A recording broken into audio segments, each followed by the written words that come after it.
Let's move on to another team that has a lot of questions surrounding them this upcoming year, and that is the Phoenix Suns, All former number one right. team in the West last year, 64 wins. That's a lot of wins. And this year, I Yeah. know Vegas has them projected in the low 50s. So we're not necessarily seeing the bettors hugely excited about Phoenix in the same way as they were last year. And I know they had a lot of change. They're going to have a change in ownership here relatively soon. Whenever Robert Sarver finds a buyer, I've heard some really interesting stories about Jeff Bezos being interested in buying the Phoenix Suns, and along with his former wife being interested in buying the Trailblazers as well. That'd be a really interesting dynamic if both of them owned an NBA team. I'd love to see the world in which that happens. I don't know how likely that is. But Yeah, yeah, that the Phoenix if that Suns. happens, we're doing a whole podcast episode that's just like a fan fiction about about their failed marriage and how it affects the NBA. I haven't heard it, like I keep seeing like little headlines about Bezos buying the Suns, but I kind of avoid them a little bit. And when I do click on them, it sounds like extremely speculative. Is there a shred Yeah. of like have you seen a shred of tangible, this is a real possibility kind of thing, or is it No, just no, he's like, more like a name that appears in the list of yeah, potential buyers. And sure, if cool. he really wanted to, he can probably put out a stronger offer for the team than anyone else. So Yeah, if I've heard he's Bezos got a little money saved is for a rainy day. it just it all comes down to how badly he wants to be an NBA owner, and it's got a lot of other interests. It probably isn't super high on his priority list. Yeah, and even regardless of ownership, like Roberts, I don't know. I have heard whispers that even though Robert Sarver is forbidden from interacting with a team, it sounds like they're not going to be like adding salary, for example, during this period. Obviously, Sarver has dominated the headlines, but something more about the on-court product is like that they're going to trade. They just basically announced they're going to trade Jay Crowder, and he's Yeah, not in training camp with them, which is interesting because he's a didn't have a great year last year, but he's still a pretty important part of what they do in terms of being a 3-and-D wing, being a defensively compatible with Michael Bridges. Like Michael Bridges is much more of a like guard chaser, and Jay Crowder's got the sort of strength to draw the more power players kind of thing. They had a lot of matchup compatibility between the two of them, and obviously they've got Cam Johnson waiting to come and play there. So I totally get that. I would have wanted to see Cam Johnson promoted anyways this year, but it's kind of hard to see Phoenix getting good value for Jay Crowder in terms of helping them try to win a championship this year. I'm gonna push back on that a little bit. I'm not a Jay Crowder believer, and the main reason is just the consistency. His shooting consistency in the playoffs is so up and down. So I understand the defensive impact that he brings. He's a strong guy. He's a tough guy. He brings it night to night. He's never been an elite defender necessarily, but he's a guy that can be adequate, and switch and defend a lot of positions, and that's valuable. Just having someone who can be okay in many different positions on the floor, guarding many different players. Like versatility is king, especially in the playoffs defensively. You don't have to be amazing at any one thing, but if you can do a lot of things pretty well, you're a good, valuable player.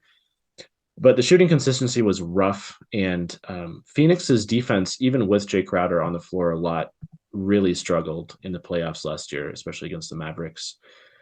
And I would have loved to see Cam Johnson get on the floor more and fill that role in the starting lineup, because Cam Johnson just brings a much more dynamic element to the game. He can shoot, and he can take it off the bounce a little bit. And especially like Cam Johnson can shoot from deep. Like you have to guard him several feet beyond the 3-point line. Yeah. Whereas with Jay Crowder, his feet are going to be right on that 3-point line, and you're okay playing a couple feet off of him. You're not terrified of him taking that shot. Whereas Cam Johnson, you really have to respect the shot, which just opens up more space for the rest of the Suns to get to those spots on the floor that Devin Booker and Chris Paul love to get to, 15 to 18 feet for those mid-range pull-ups. So I think the Suns we'll see if they get a player that's as good as Drake Crowder back. It might be a slight downgrade, but I think it'll overall be a good thing for the Suns because they're putting a more dynamic offensive player into the starting lineup. Yeah, when Crowder is knocking down threes, it really makes you believe in yourself. You're just like, wow, it's really just about sheer confidence, and it's shooting ability doesn't matter. Like Jay Yeah. Crowder like proves that way because like during their run to the finals, he shot 38% from three on a whole barrel of attempts, and Yeah. he was just good enough in Miami the year before that, but the year before that, like he couldn't hit a shot to save his life for Utah, and then last year that came back. Like we know that, like you can watch him, you can tell that he's not a good shooter, but like clearly someone who's made up his mind to be like, I will shoot it with the utmost competence every time I touch it, and that is the way I will maximize my value on the offensive end. So no disagreements there. Like I don't think Jay Crowder is a make or break piece for them, but more like if you're a team that thinks you're kind of close to a title, it's an awkward situation to potentially just like downgrade a rotation piece. Again, I'll say like Cam Johnson needs to be starting for them. And I think like he Yeah. represents some of like, there's a lot of upside in that roster. Like Chris Paul is 37. That's not where the upside is.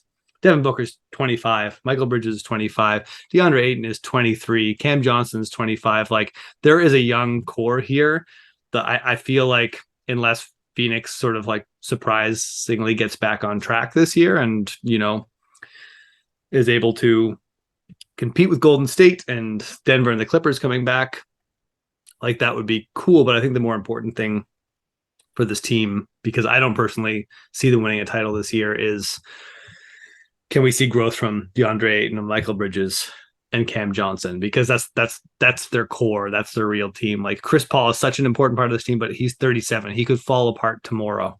He could fall Yeah. apart halfway through the season. And as incredible as his late career has been, and he might also just have like another like borderline All NBA season again this year. I'm not saying that's like off the table, but you just shouldn't count on it at this point.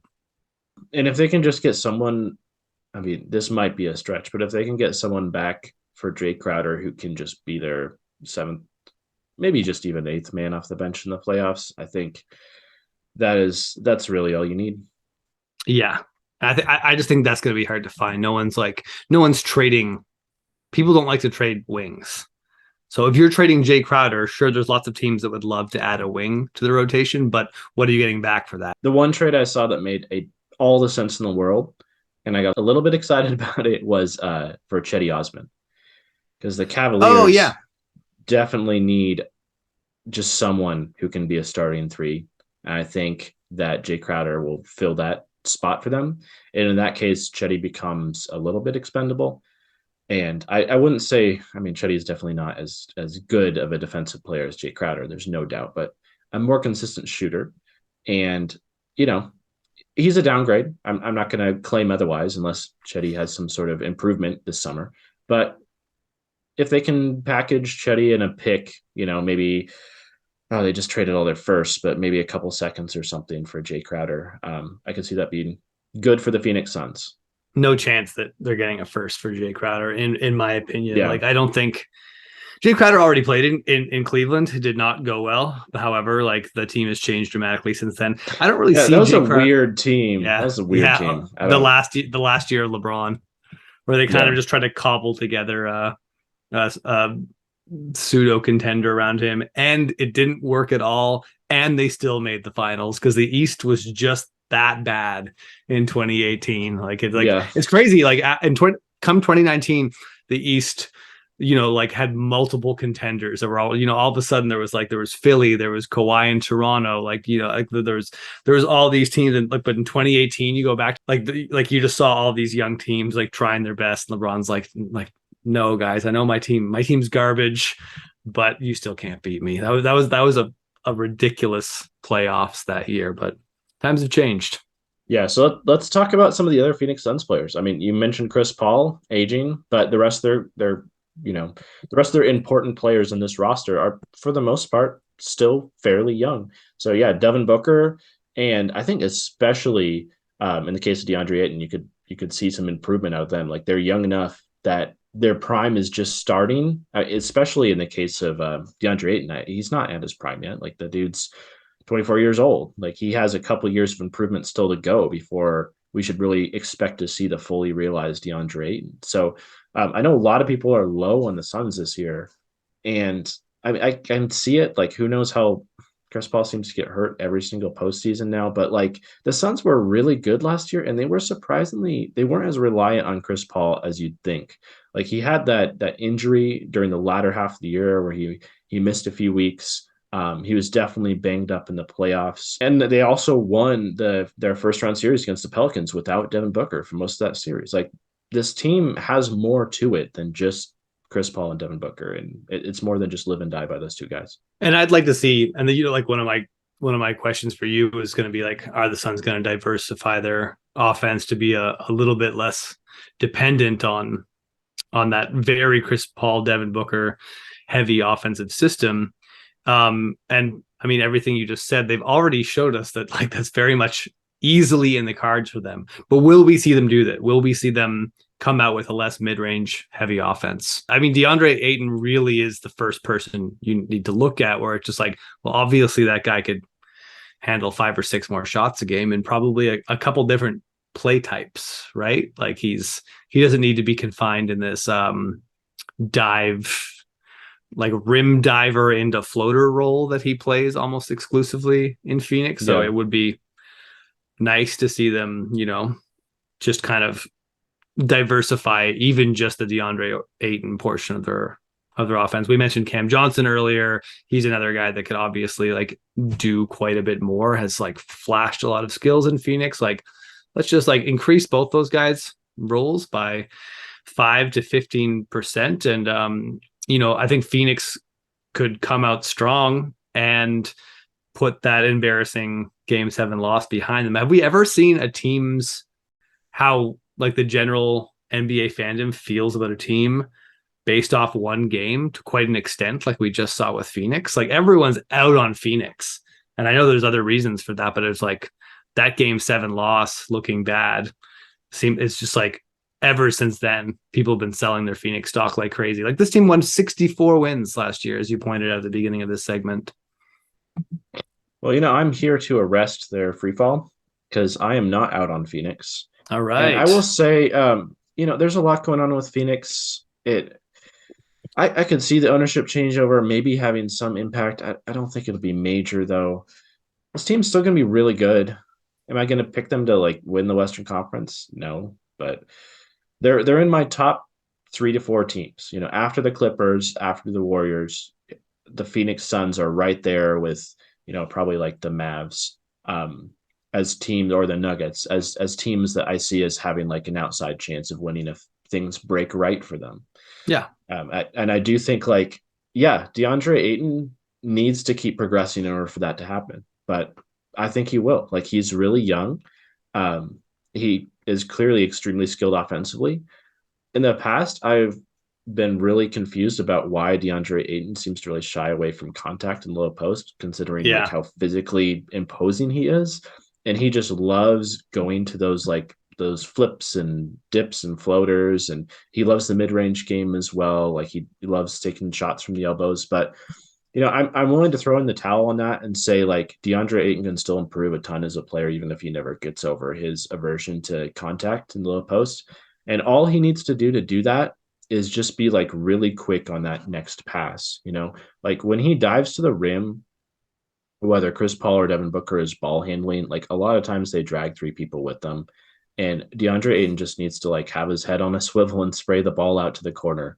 And that alone is going to add a new element to the Phoenix offense. So if he learns how to do that, I think it's totally within his abilities to do that. That's going to help them a ton. Yeah, totally agree. I think everyone being out on the Suns, it's like, can we not take a second and just be like, guys, they're getting rid of Robert Sarver. Like we've waited. Yeah. Like I was like, I'm Canadian. I was a huge fan of the Steve Nash Suns. Like all we waited for was getting rid of Robert Sarver, and I know that people are excited about that, but I feel like not enough. Like it really should be like the most optimistic moment in Phoenix Suns franchise history right now. So no more doom and gloom. Like the sun is rising. Yeah, no, I agree. The future is bright in Phoenix. I don't think we're going to see any more, trading a young star away for salary cap savings like we saw with Joe Johnson back in the earlier Phoenix Suns days. A lot of people believe that may have cost them a championship. Like I'm certainly in that camp where the Phoenix Suns were really good. They were the second or third best team in the West for a long time with Steve Nash, and they could have been better if their owner was just willing to spend a little bit more money. Yeah. They also sold off the draft picks. It became Rajon Rondo and Luol Deng. Yeah. It was And it not was to say they would have made those selections, but you no. don't want to trade first round picks Yeah, for I think nothing. they sold 3 first round picks for nothing. And it was like, they just need to hit on one of those. Anyways, I'm not over it.